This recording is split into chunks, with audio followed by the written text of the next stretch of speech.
ఇస్లాం స్త్రీలు page number 29. Mohammed పాత నిబంధనను కాదనలేదు. ప్రవక్తల పరంపరను అంగీకరించాడు.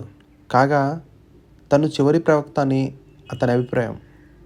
యేసును ప్రవక్తగా పేర్కొంటాడు కానీ ప్రభు కుమారునిగా చిత్రీకరించాడు. కనుకనే క్రైస్తవులు, మహమ్మదీయులు ఇద్దరూ కితాబీయులు, అంటే పవిత్ర గ్రంథంలో పాత నిబంధనలో నమ్మకమున్నవారు. బహుశా అందుచేతనే కాబోలు ముస్లిం పురుషుడు కితాబియా స్త్రీని, అంటే క్రైస్తవ స్త్రీని వివాహం ఆడవచ్చనే నిబంధన పుట్టింది. క్రైస్తవులలాగే ముస్లింలకు తీర్పు దినం పై విశ్వాసం ఉన్నది. పరలోక జీవితంపై ఆసక్తి ఉంది. పరలోక జీవితమే శాశ్వత జీవితమట. దానికోసమే ఇహలోక సౌకర్యాలను విడనాడాలట. వదిలేయాలంట. మహమ్మద్ నమ్మిన దేవుడు కూడా మోసెస్ దేవుని వలె తిడతాడు, శాపాలు పెడతాడు, బెదిరిస్తాడు. స్వర్గలోకంలో అన్ని సౌఖ్యాలు చేకూరుస్తానని ఆశలు చూపుతాడు. మహమ్మద్ నమ్మిన దేవుడు కూడా మోసెస్ దేవుని వలె శాపాలు పెడతాడు, బెదిరిస్తాడు. స్వర్గలోకంలో అన్ని సుఖాలు చేరుస్తానని ఆశలు చూపిస్తాడు. అన్యులను, ఇస్లాం పరిభాషలో కాఫీరులను శిక్షించవలనని శాపిస్తాడు. అంతటితో ఊరుకోడు. నన్నొక్కడినే నమ్మమంటాడు. తనకే దాస్యం చేయమంటాడు. ఇస్లాం మతంలో ప్రార్థనకు ప్రాముఖ్యత జాస్తి. మహమ్మదు గగనారోహణ చేసి తిరిగి వచ్చేటప్పుడు రోజుకు 50 సార్లు దైవ ప్రార్థన చేయడం మంచిదని భావించాడట. కానీ భగవంతుని ప్రోత్సాహంతోనే సంఖ్యను 50 నుండి 5కు తగ్గించాడట. 50 నుంచి 5కు తగ్గించారనమాట. కానీ మొదట్లో నమాజు చేసేటప్పుడు జెరూసలేం వైపుకు తిరిగి ప్రార్థించేవారు ముస్లింలు. తరువాత ఖిబ్లాను మహమ్మద్ మక్కా వైపు మార్చాడు. ఈ సంఘటన యూదులు మహమ్మదుపై కుట్రలు పన్నడం మొదలుపెట్టిన తర్వాత జరిగింది. బహుశా తన మతం యొక్క కొత్తతనానికి నిదర్శనంగా మహమ్మద్ అలా చేశాడేమో, లేక మక్కా తను పుట్టి పెరిగిన ఊరు పై అభిమానం చేత అలా చేశాడో. ఏదైనా ఇప్పుడు ప్రపంచంలోని ముస్లింలందరూ మక్కా వైపు తిరిగి నమాజ్ చేస్తారు. ఈ నమాజు 5 పర్యాయాలు జరగాలి.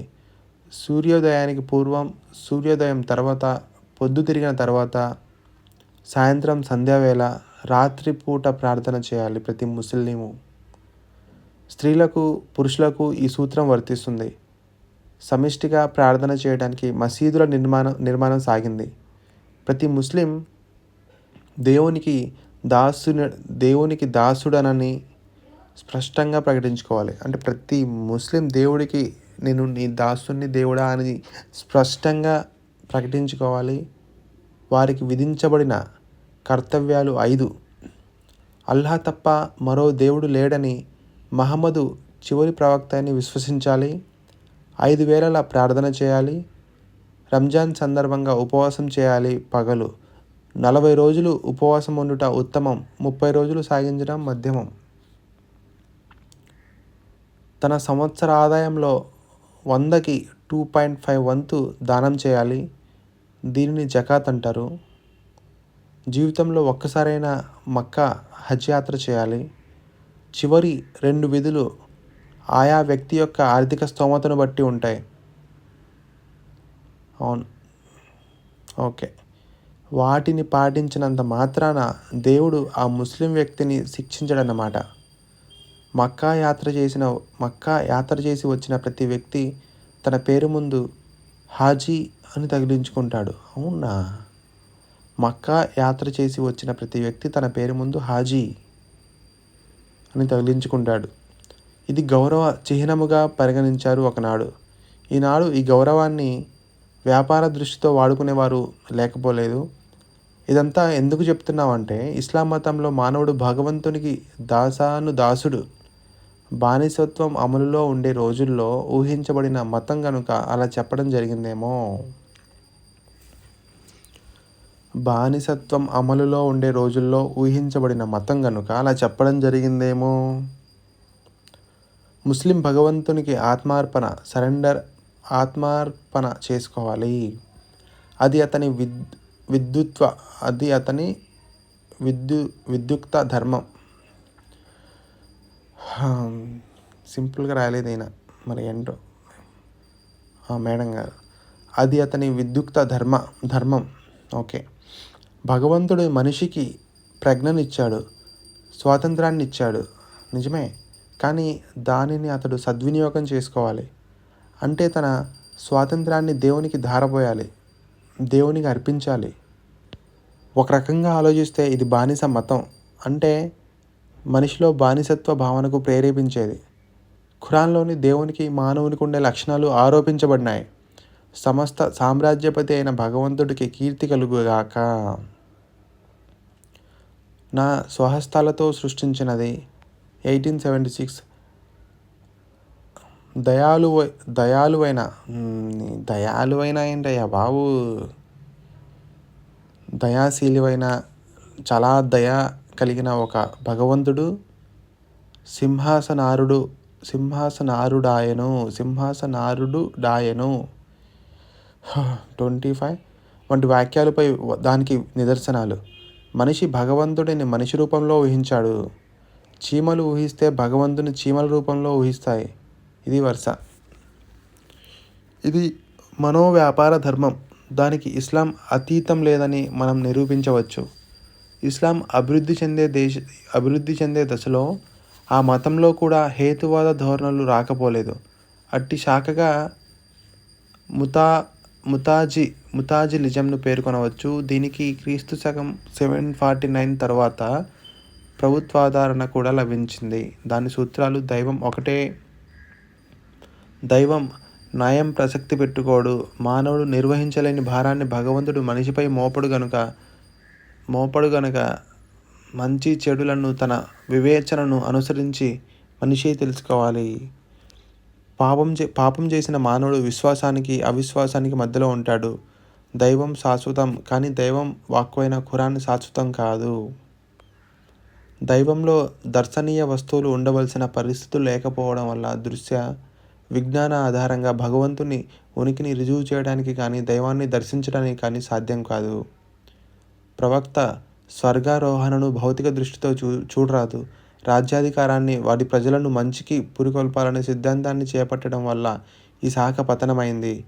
ప్రవక్త జీవితాన్ని అనుసరించి సమభావాన్ని అలవరించుకున్నవారు, మత కర్తవ్యాలలో నిమగ్నులై సన్యాసులైన వారు సూఫీలుగా చలామణి అయ్యారు.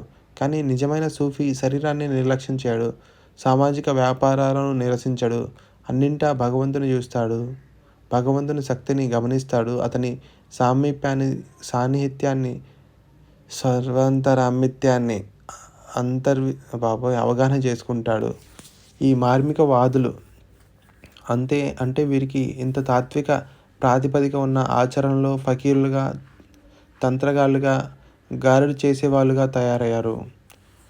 విశ్వాసులందరి మధ్య సోదర భావాన్ని పెంచిన ఇస్లాంలో కుల వ్యవస్థ చోటు చేసుకున్నది కాలక్రమేణా. సున్నీలు షియాలుగా చీలిపోయారు. మహమ్మద్ కుమార్తె ఫాతిమా భర్త ఆలీ ఖలీఫ్ అయితే అతడిని ప్రత్యర్థులు హత్య చేశారు. ఆలీ అనుయాయులు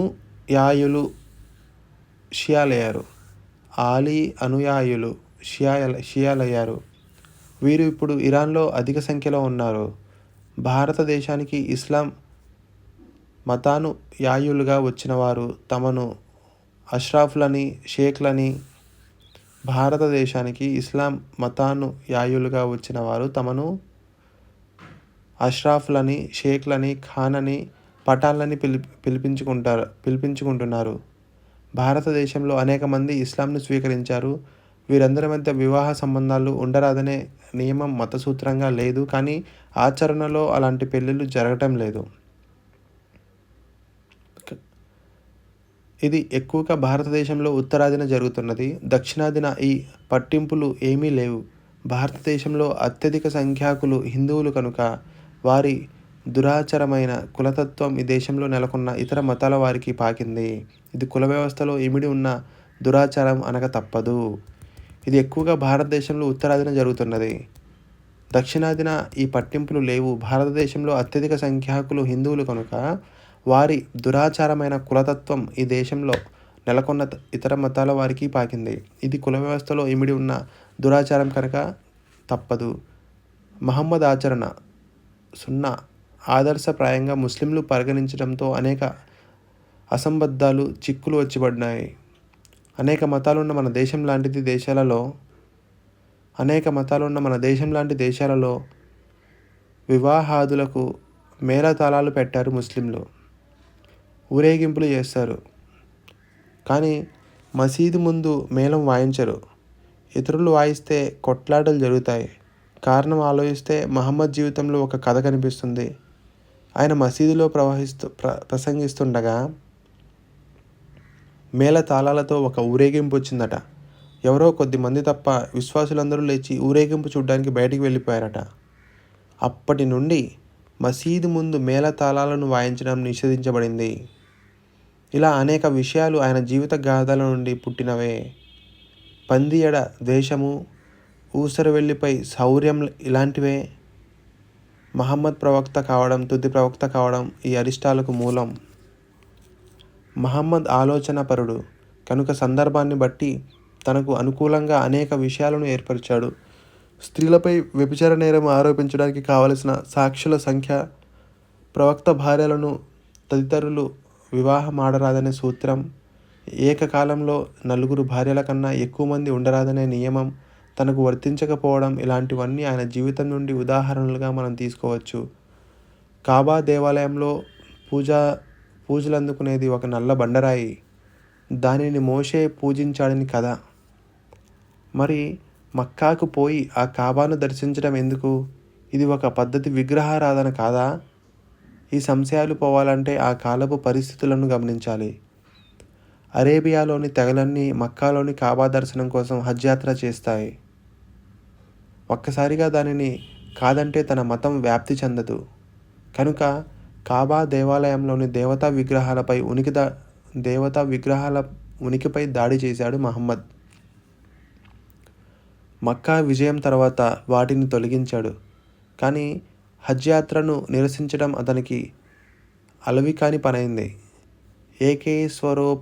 ఏకేశ్వరోపాసన పేరుతో కాబా దర్శనాన్ని సమర్థించుకుంటున్నారు ముస్లింలు. ఈ సందర్భంలో ఉటంకించవలసిన మరో విషయం సాధువుల, మహాత్ముల దర్గాలు. విగ్రహారాధన నిరసించే ముసల్మానులు, సాధువులు, మహాత్ములు సమాధి చేయబడిన ప్రాంతాలను దివ్యస్థలాలుగా ఎంచినప్పటికీ పూజా పురస్కారాలు చేస్తున్నారు. విగ్రహాలను కాదని శవాలను పూజించడం ఏమంత వివేకమో! ఏ మతమైనా బహుళ వ్యాప్తి చెందినప్పుడు ఆయా దేశాలలోని అలవాట్లు, ఆచారాలు దానిని కూడా ప్రభావితం చేస్తాయి. ప్రత్యక్షంగానో పరోక్షంగానో అదే జరిగింది ఇస్లాం పట్ల కూడా. ఇస్లాం మతంలో సంస్కరణకు అవకాశం ఉందా? హిందూ మతాన్ని ఆచారాలను సరిదిద్దడానికి ఇస్లాం మతంలో సంస్కరణకు అవకాశం ఉందా?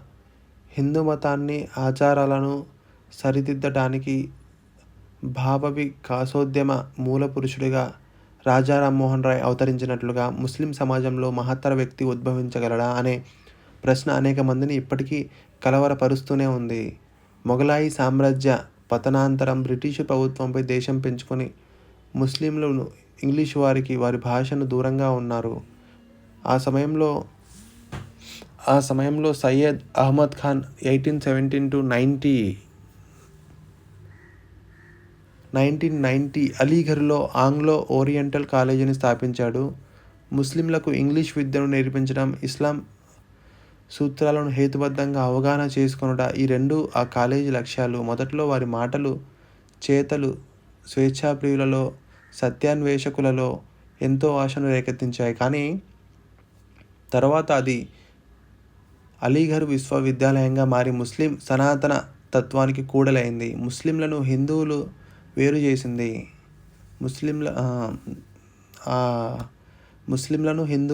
చేసింది. ఈ పరిణామం శోచనీయంగా కనపడినా తీవ్రంగా ఆలోచిస్తే అది అనివార్యమనే భావన కలుగుతుంది. ఇటీవల ఖురాన్లోని ప్రవచనాలను హేతుబద్ధంగా సమర్థించే ప్రయత్నాలు విపరీతంగా జరుగుతున్నాయి. ఖురాన్లోని సార్వకాలిక సత్యాలనే అనుసరించాలని వారు లేకపోలేదు.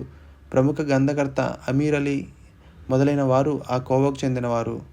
అలా కాక ఖురాన్ని అన్ని విషయాలు తూచా తప్పకుండా పాటించాలని అనుసరించాలని మౌలానా మౌదూది లాంటి వాళ్ళు రెండో కోవారు. భారతదేశంలో జమాయత్ ఇస్లామీ సంస్థ ముస్లిం సంప్రదాయాన్ని స్థిరంగా నెలకొల్పే ప్రయత్నం అమోఘంగా చేస్తూనే ఉంది. ఇటీవల ప్రపంచమంతటా క్రైస్తవంలో, ఇస్లాంలో, హిందూ మతంలో కరుడు కట్టిన సమానత్వం ఫండమెంటలిజం ప్రబలుతున్నది. ఇటీవల ప్రపంచమంతా క్రైస్తవంలో, ఇస్లాంలో, హిందూ మతంలో అవును, ఇది ఎప్పుడు రాసిందో కానీ పుస్తకం ఇప్పుడు ఇంకా గట్టిగా అవుతుంది. ప్రపంచానికి ఉద్యమాలు ముప్పు తెచ్చిపెడతాయి. వాటిని నిరోధించకపోతే అంధవిశ్వాసం ప్రాతిపదికగా ఉండడమే ఈ ఉద్యమాలలోని చెడుగా మనం పేర్కొనక తప్పదు. ముస్లింలు అధిక సంఖ్యాకులుగా ఉన్న పెక్కు దేశాలలో ముస్లిం సామాజిక సూత్రాలను బహుభార్యాత్వము, విడాకులు, మనువర్తి, పిల్లల సంరక్షకత్వ లాంటి విషయాలలో కొద్దో గొప్ప మారుస్తున్నారు. ట్యునీసియా, టర్కీ, ఈజిప్ట్ లాంటి దేశాలలో గుణాత్మకమైన మార్పులు వస్తే పాకిస్తాన్, ఇండోనేషియా లాంటి దేశాలలో కొద్దిపాటి సవరణలు వచ్చాయి. 1937 సంవత్సరం నుండి ఏ సవరణ లేకుండా ఉన్నది ఒకే ఒక్క భారతదేశంలో అనేది గమనార్హం. కాగా మొదటిసారిగా ముస్లిం స్త్రీలకు కోర్టులో దావా వేయటం ద్వారా విడాకులు పొందే హక్కును 1939 ముస్లిం లా సవరణ చట్టం ప్రసాదించింది. అయితే అంతటితో ఆగిపోయింది సంస్కరణల ప్రయత్నం. దీనికి కారణాలు అనేకం. రాజకీయం. భారతదేశం రెండుగా అంటే పాకిస్తానుగా, ఇండియాగా చీలిపోవడంతో ఇండియాలో ముస్లింలు శాశ్వతంగా అల్పసంఖ్యాకులుగా ఉండిపోయారు. తమ సంస్కృతి రక్షణ పేరుతో ఉలేమాలు, మౌల్వీలు ఏ మతపు మార్పును సహించలేని స్థితి కలిగింది. ఇస్లాం సామాజిక వ్యవస్థ నిర్మాణం యొక్క ప్రత్యేకత వల్ల సంస్కరణవాదులు దానిలో నుండి ఉద్భవించడం కష్టతరమే కాక అసాధ్యమైంది. పాశ్చాత్య సంస్కృతి ప్రభావానికి, ఆధునిక విజ్ఞానానికి దగ్గరైన కొద్దిమంది ముస్లింలు సంకల్ప బలమో లేక ఆసక్తత వల్లనో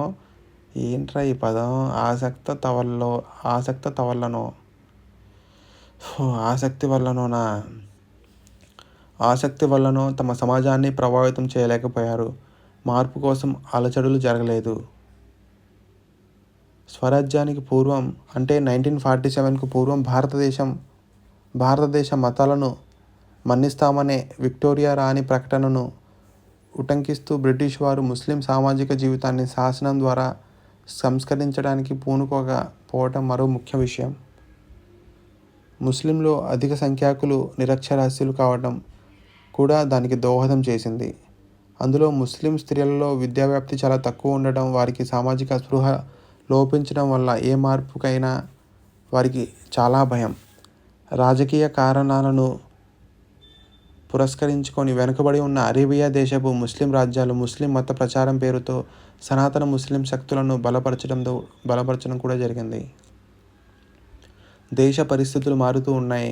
అన్ని మతాల వారు తమ సామాజిక వ్యవస్థను మార్చుకుంటున్నారు. ఖచ్చితంగా చెప్పాలంటే మతం మనిషికి దైవానికి ఉన్న సంబంధాన్ని నిర్దేశించాలి. అంతేగాని లౌకిక వ్యవహారాలను శాసించడం తగదు. ఒక దేశంలోని ప్రజలందరికీ విశ్వమానవ సూత్రాలను అనుసరించి ఒకే ఒక వ్యవహార సంహిత ఏర్పడాలి. అంతవరకు ఒక మతం వారు మరొక మతం వారిని అన్యులని, కాఫీరులని, యవనులని పేర్కొని ద్వేషం పెంచుకుంటారు. అలాంటి భావాలు పెరుగుతున్నప్పుడు సహజీవనం అసాధ్యమవుతుంది. పవిత్ర యుద్ధాల పేరుతో మత గురువులు తమ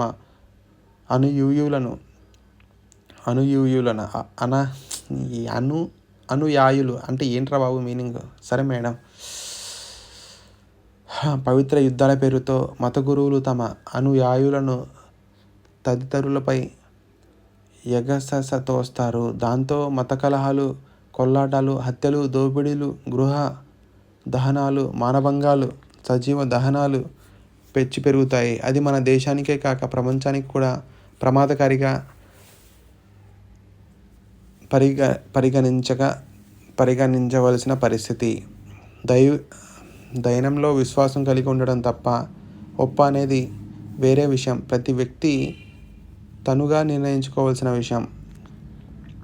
తను ఇష్టం వచ్చినట్లు తన ఇష్టదైవాన్ని ఇతరులకు ఇబ్బంది, కష్టము, బాధ, అపాయం లేని విధంగా ధ్యానించుకోవచ్చు, ప్రార్థించవచ్చు, ఆరాధించవచ్చు. అది పూర్తిగా వ్యక్తిగత విషయంగా మాత్రమే ఉండాలి. అలా రాజ్యాన్ని, మతాన్ని వేరుగా చూడగల దృష్టి దేశ ప్రజలకు కలిగిన నాడు మన దేశం పురోగమిస్తుంది అని అనడంలో సందేహం లేదు. ఇస్లాం మతం స్త్రీలకు ఏ హోదాను ఇచ్చిందో, వారికి ఏ బాధ్యతలు, హక్కులు కేటాయించిందో, వారికి ఎలాంటి వెసులుబాట్లు, సౌకర్యాలు సమకూర్చిందో, వారి ఇక్కట్లను ఎంతవరకు తొలగించగలిగిందో అధ్యయనం చేయడం భారత మహిళోద్యమ కార్యకర్తలకే కాక సమస్త నారీ లోకానికి అత్యవసరం. అందుకే ఈ చిరుపత్రంలో ముస్లిం స్త్రీల స్థానం గురించి, ముఖ్యమైన సామాజిక, ఆర్థిక, రాజకీయ రంగాలలో వారి పరిస్థితి ఎలా ఉన్నదో పూనుకోవడం జరిగింది. పార్ట్ 2 స్త్రీల హోదా. ఏ దేశంలోనైనా ఏ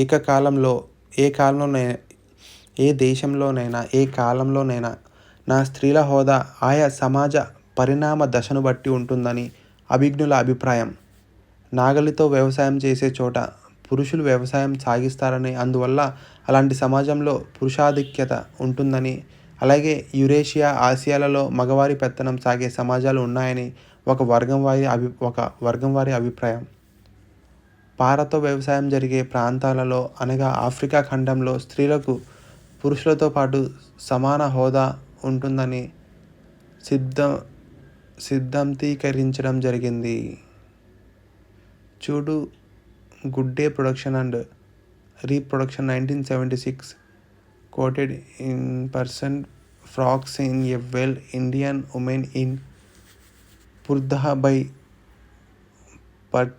Patricia Jeffrey Vikas 1979. స్త్రీలు విత్తనాలు చల్లి వ్యవసాయం సాగించే ప్రాంతాలలో స్త్రీలకు ఎక్కువ స్వేచ్ఛ ఉంటుందని మరో సిద్ధాంతం. అందువల్లనే ఇండియాలో కొండజాతుల్లో స్త్రీలకు ఎక్కువ స్వేచ్ఛ ఉంటుందని వ్యాఖ్య. అలాగే వ్యవసాయ రంగంలో స్త్రీలు ప్రాధాన్యత వహించే ప్రాంతాలలో స్త్రీల పరిస్థితి మెరుగుగా ఉంటుందని భావం. బహుభార్యాత్వం, కన్యాశుల్కం, కొంత స్త్రీలకు స్వేచ్ఛ, ఆర్థిక స్వాతంత్రం ఉంటాయని ఎస్టర్ బోస్ రబ్ అనే గ్రంథ రచయిత women's role in economic development 1970 భావ ప్రకటన చేశారు. చేపలు, కందమూలాలు ఆహారంగా సంపాదించుకొని బ్రతికే రోజుల్లో స్త్రీలు పురుషులతో పాటు నైపుణ్యాన్ని ప్రదర్శిస్తారు. కనుక వారి హోదా పెరుగుతుందని, వేట ద్వారా ఆహార సముపార్జన చేసుకునే సమాజాలలోనూ, పశుపాలన చేసుకుని జీవితం సాగించే సమాజాలలోనూ స్త్రీల హోదా తగ్గుతుందని వెస్టర్ మార్క్ అనే సామాజిక శాస్త్రజ్ఞుని సిద్ధాంతం. ఇస్లాం మతం ఉద్భవించిన అరేబియా ఎడారి ప్రాంతమైన, ఎక్కువగా వ్యాపారం మీద ఆధారపడిన దేశం, ఒంటెలపై సామాన్లు వేసుకొని వర్తకులు ఇతర దేశాలకు వెళ్ళి వస్తువుల క్రయ విక్రయాలు చేసే సమాజం, తెగల సమాజం, బానిస వ్యవస్థ ఉన్న సమాజం. ఆ సంఘంలో స్త్రీ ప్రాణం గల వస్తువు. ఆ స్థితి నుండి ఆమెకు మరికొంచెం మెరుగైన హోదాను కల్పించాడు మహమ్మద్. ఆమెను ద్వితీయ శ్రేణి మానవిగా పరిగణించాడు. ఆమెకు పురుషులతో పాటు సరిసమాన హోదా కల్పించలేకపోయాడు. వారికి అనేక విధులు, బాధ్యతలు విధించాడు. పురుషులు స్త్రీలకు సంరక్షకులు, అధికారులు. అల్లా వారిలో ఒకరికొకరిపై ఆధిక్యతను ప్రసాదించినందుకు, ఇంకా పురుషులు తమ సంపదను వారి కొరకు ఖర్చు చేస్తున్నందుకు. సుగుణవంతులైన స్త్రీలు విధేయత స్వభావులు. మగవారు లేనప్పుడు అల్లా రక్షణలో ఉంటూ వారి హక్కుల్ని కాపాడేవారు. తిరగబడతారనే భయం మీకు ఏ స్త్రీల విషయంలోనూ అయితే కలుగుతుందో వారికి నచ్చజెప్పండి. పడక గదుల్లో వారికి దూరంగా ఉండండి. ఖురాన్లో ఉన్న ఒక పదం గురించి చెప్తున్నాడు ఆయన. సుగుణవంతులైన స్త్రీలు విధేయతా స్వభావులు. మగవారు లేనప్పుడు అల్లా రక్షణలో ఉంటూ వారి హక్కుల్ని కాపాడేవారు. తిరగబడతారనే భయం మీకు ఏ స్త్రీల విషయంలో మీకు కలుగుతుందో వారికి నచ్చచెప్పండి. పడక గదుల్లో వారికి దూరంగా ఉండండి. ఇంకా కొట్టండి, అంటే లైట్గా కొట్టమని ఉంటుంది ఇక్కడ. తరువాత వారు మీకు విధేయులైతే అకారణంగా వారిని వేధించడానికి సాకులు వెతకండి. ఇక్కడ ఇంకా కొట్టండి అంటే మెల్లగా కొట్టండి అని చెప్పి బ్రాకెట్లో రాసుంటాడనమాట. ఇక్కడ ఇది మెన్షన్ చేయలేదు. తర్వాత వారు మీకు విధేయులైతే అకారణంగా వారిని వేధించడానికి సాకులు వెతకండి. వారు మీకు విధేయులైతే ఆ కారణంగా వారిని వేధించడానికి సాకులు వెతకండా. ఖురాన్ సూరా ఆన్-నిసా 4:34-35 ఆయతులు. పుట 229 దివ్య ఖురాన్ తెలుగు ఇస్లామిక్ పబ్లికేషన్స్, హైదరాబాద్. ఋతుస్రావపు రోజుల్లో స్త్రీ సంగమాన్ని నిషేధిస్తూ చెప్పిన వాక్యాలలో అంటే పీరియడ్స్ టైంలో స్త్రీ సంగమాన్ని కలయికను నిషేధిస్తూ చెప్పిన వాక్యాలలో వారు స్త్రీలు పరిశుద్ధులు అయిన తరువాత అల్లాహ్ ఆదేశించిన విధంగా మీరు వారి వద్దకు పోవచ్చు. మీ స్త్రీలు మీ యొక్క సేద్యపు భూములు, మీ పొలాలకు మీరు కోరిన విధంగా పోవుటకు మీకు అధికారం ఉంది. ఇలా అని ఖురాన్లో చెప్పబడింది. అల్ బకరా సూరా 222-223. మగవారికి మహిళలపై ఎలాంటి హక్కులైతే ఉన్నాయో అలాంటి హక్కులే ధర్మం ప్రకారం మహిళలకు కూడా ఉన్నాయి. కానీ పురుషులకు స్త్రీలపై కొంచెం ఆధిక్యత కలదు. అందరిపై అల్లాహకు ఆధిక్యత కలదు. అల్ బకరా సూరా 228. మగవారికి మహిళలపై ఎలాంటి హక్కులైతే ఉన్నాయో అలాంటి హక్కులే ధర్మం ప్రకారం మహిళలకు కూడా ఉన్నాయి. కానీ పురుషులకు స్త్రీలపై కొంచెం ఆధిక్యత కలదు. అందరిపై అల్లాహకు ఆధిక్యత కలదు. అంటే స్త్రీలకు పురుషులకు ఈక్వాలిటీ హక్కులు ఉన్నాయి. కానీ స్త్రీల కంటే కూడా మగవాళ్ళకి కొంచెం ఆధిక్యత ఉంది. అలాగే దేవుడికి అందరిపై ఇంకా ఎక్కువ ఆధిక్యత ఉంది అని చెప్పి ఈ సూరాలో ఉందంట. స్త్రీలు సంతానం, వెండి బంగారు రాసులు, మేలుజాతి గుర్రాలు, పశువులు, సేద్యపు భూముల వంటి వ్యామోహాలు ప్రేమ ఆకర్షవంతం చేయబడింది. కానీ ఇవన్నీ అనునిత్యమైన ఐహిక జీవన సంపదలు మాత్రమే. అసలైన ఉత్తమ నివాసం అల్లాహ్ వద్ద ఉన్నదే చెప్పండి. వీటికన్నా ప్రశస్తమైనదేదో మీకు తెలిపేదా? భయభక్తులు కల వారి కొరకు వారి ప్రభు వద్ద ఉద్యానవనాలు ఉన్నాయి. వాటి కిందుగా కాలువలు ప్రవహిస్తూ ఉంటాయి. అక్కడ వారికి శాశ్వత జీవితం లభిస్తుంది.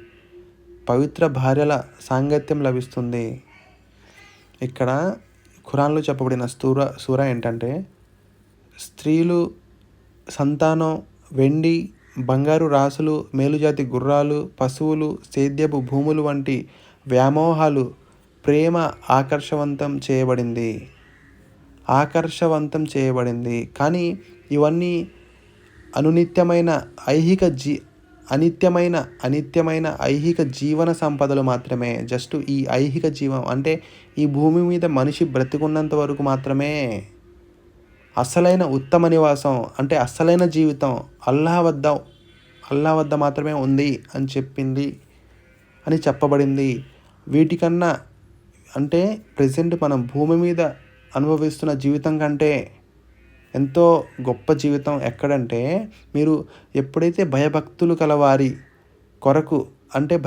గల వారి కొరకు వారి ప్రభువు వద్ద ఉద్యానవనాలు ఉన్నాయి. వాటి కిందుగా కాలువలు ప్రవహిస్తూ ఉంటాయి. అక్కడ వారికి శాశ్వత జీవితం లభిస్తుంది. పవిత్ర భార్యల సాంగత్యం లభిస్తుంది. అంటే దీని అర్థం ఖురాన్లో ఉంది. యాక్చువల్గా సూరా అలీ ఇమ్రాన్ 3:14-17. అంటే ఇక్కడ క్లియర్గా తెలిసిపోతుంది కదా. దీనిని బట్టి తెలియని విషయాలు. స్త్రీ పురుషులందరూ అల్లాహ్ దాసులు. స్త్రీలు పురుషుల ఆధిక్యానికి లోబడి ఉండాలి. లైంగిక జీవిత విషయంలో పురుషునికి స్వేచ్ఛ ఉన్నది. స్త్రీ అతను కోరితే విధిగా అంగీకరించాలి. భార్యను శిక్షించడానికి భర్తకు అధికారం ఉంది. భార్యను పోషించేవాడు కనుక భర్త ఆధిక్యత ఉండాలి. అతని ఆజ్ఞ ఆమె పాటించాలి. స్త్రీలు వ్యామోహాన్ని రేకెత్తించే వస్తువులతో సమానం. వ్యామోహాన్ని రేకెత్తించే వస్తువులతో సమానం స్త్రీలు. కనుక వారిని కనిపెట్టి ఉండాలి. స్వర్గంలో పురుషులకు పవిత్ర భార్యలు లభిస్తారు. స్త్రీలకు పవిత్ర భర్తలు లభిస్తారని చెప్పనే లేదు. స్త్రీలు సర్వదా సంరక్షణలో ఉండవలసిన వారే. ఇక్కడ క్లియర్గా పాయింట్ 7 స్వర్గంలో పురుషులకు మాత్రమే పవిత్రమైన భార్యలు లభిస్తారు, కానీ స్త్రీలకు పవిత్రమైన భర్తలు లభిస్తారని చెప్పలేదు. అంటే ఇక్కడ స్త్రీలకు సమానమైన హక్కు దేవుడు కల్పించలేదు. ఖురాన్లో ఆ వాక్యాలు లేవు అని చెప్పి క్లియర్గా అర్థమవుతున్నట్టు ఇవి రాశారనమాట. నిజమే కదా.